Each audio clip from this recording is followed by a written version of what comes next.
Hello everyone, আসসালামু আলাইকুম। সবাই কেমন আছেন? আমার নতুন ব্লগ ভিডিও নিয়ে আপনাদের মাঝে চলে এসেছি। তো এটা ছিল কিন্তু আমার ঢাকাতে যাওয়ার সেকেন্ড পার্ট। আমরা যেদিন ঢাকাতে ট্যুরে যাই আমার বোনদেরকে নিয়ে, যেহেতু আমার বড় বোন মাস্টারের চাকরি করে, তার একটা অফিসিয়াল কাজের জন্য ঢাকাতে যাওয়ার খুব দরকার ছিল, আমারও কোর্টে কাজ ছিল, যে কারণে কিন্তু আমরা 3 বোন মিলে ট্যুর ফাইনাল করে ফেলাই যে আজকে যাব। তো এই যে 3জন কিন্তু অলরেডি অফিস থেকে ছুটি নিয়ে বেরিয়ে পড়েছি। যেহেতু প্রথম পার্টটা আপনাদের মাঝে শেয়ার করে দিয়েছি, যেহেতু আমরা আসছিলাম স্টেশনে প্রায় রাত 3টার দিকে, 3টা 40-এ ট্রেন ছিল, 40 মিনিট আগে চলে আসছিলাম। যেহেতু রাতে অনেক পরিমাণ বৃষ্টি হচ্ছিল, ভয়ে ভয়ে আগে চলে আসছি, বাট ট্রেন আসতে দেখেন কত লেট করছে। ট্রেন কিন্তু আসছে ভোর 5টার সময়, তো আমরা প্রায় 1.5 ঘন্টা কিন্তু ওয়েট করছি ট্রেনের জন্য। তো অবশেষে আমাদের ওয়েটিং এর সময় শেষ, ট্রেন কিন্তু চলে এসেছে। আর ট্রেন আসার এক্সাইটমেন্টটা আপনাদের মাঝে শেয়ার করে দিচ্ছি। আপনারা যারা ট্রেনকে বেশি ভালোবাসেন, আমার মনে হয় যে আমার মতো তারাও এক্সাইটমেন্ট এরকম খুশিতে আত্মহারা হয়ে যান। তো দেখুন আমার বোনের পাগলামি, আসলে বয়স হলে মানুষের আরো ছোট মানসিকতা বেশি বেড়ে যায়, সেটা আমার বোনদেরকে না দেখলে বোঝা যায় না। দেখেন আমার বোন আমার সাথে কি দুষ্টমি ফান গুলো করতেছে, কারণ আমি ট্রেনের জন্য প্রচুর পরিমাণ পাগল। তো এই যে ট্রেন আসা থেকে কিন্তু আমি সাইডে চলে আসলাম, এসে ট্রেনের ভিডিও নিয়ে আপনাদের শেয়ার করে দিচ্ছি। যেহেতু আজকে অলরেডি কিন্তু স্টেশনে বেশ একটা ভিড় ছিল না, মোট আমরাই 10-12 জনের মতো ছিলাম। তো এটা আমাদের বগি ছিল, ঘাবুকি।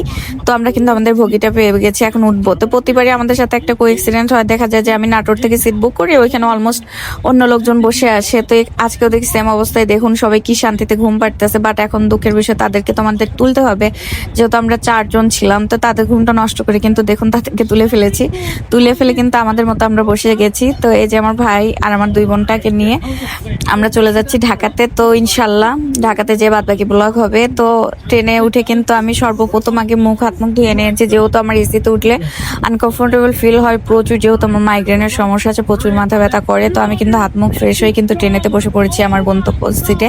তো বসে থেকে যে জানলার কাছে ভিউটা নিয়ে আপনাদের মাঝে শেয়ার করে দিচ্ছি। দেখুন ট্রেন চলার সময় কিন্তু কত ভালো লাগে, কিন্তু এসিতে বেশ একটা বোঝা যায় না, তারপরেও অনেক সুন্দর লাগতেছে, ভালো লাগতেছে। তো এটা হচ্ছে আমাদের যমুনা সেতু, যেহেতু আমরা যমুনা সেতুর উপরে উঠে পড়েছি। দেখুন সেতুটাও কিন্তু আপনাদের মাঝে শেয়ার করে দিলাম। যাদের যাদের বাড়ি সিরাজগঞ্জ যমুনা সেতুর এপার ওপর, তারা কিন্তু অবশ্যই সেতুটাতে অনেকবার উঠেছেন বা দেখেছেন। তাদের কাছে কেমন লাগছে অবশ্যই কিন্তু কমেন্ট করে জানাবেন। আমরা কিন্তু সেতু ক্রস করতেছি, আমরা যখন দেখা যায় ট্রেনে উঠে সেতুর উপর দিয়ে যাই, তখন কিন্তু মনের ভিতরে একটা ভয় কাজ করে, তারপরে ভালো লাগে। যেহেতু দুই পাশে আগে যখন ওই সেতু দিয়ে যেতাম, ব্রিজ সেতু দিয়ে, তখন কিন্তু সবসময় ভয় লাগতো, কারণ ট্রেনের লাইনটা এত চিকন ছিল, সাইডে ছিল মনে হতো, আর এত স্লোলি ট্রেন যেত, খুব ভয় করতো। তো আমাদের সাথে একটা দুর্ঘটনাবশত একটা অ্যাক্সিডেন্ট হয়ে যায়, যেহেতু আমরা মহড়া স্টেশনের সাইডে গিয়ে আমাদের অলমোস্ট কিন্তু ট্রেনে একটু প্রবলেম হয়েছিল, যে কারণে ট্রেনটা প্রায় 1 ঘন্টার মতো থামিয়ে রাখা হয়েছিল। বুঝতে পারতেছিলাম না যে কি হয়েছে, বাট স্টেশনের ভিউটা এত সুন্দর ছিল, আপনাদের মাঝে শেয়ার করে দিলাম। দেখুন কি সুন্দর জায়গাটা, এত পরিমাণ ওয়েদারটা সুন্দর ছিল, ভালো ছিল। আমার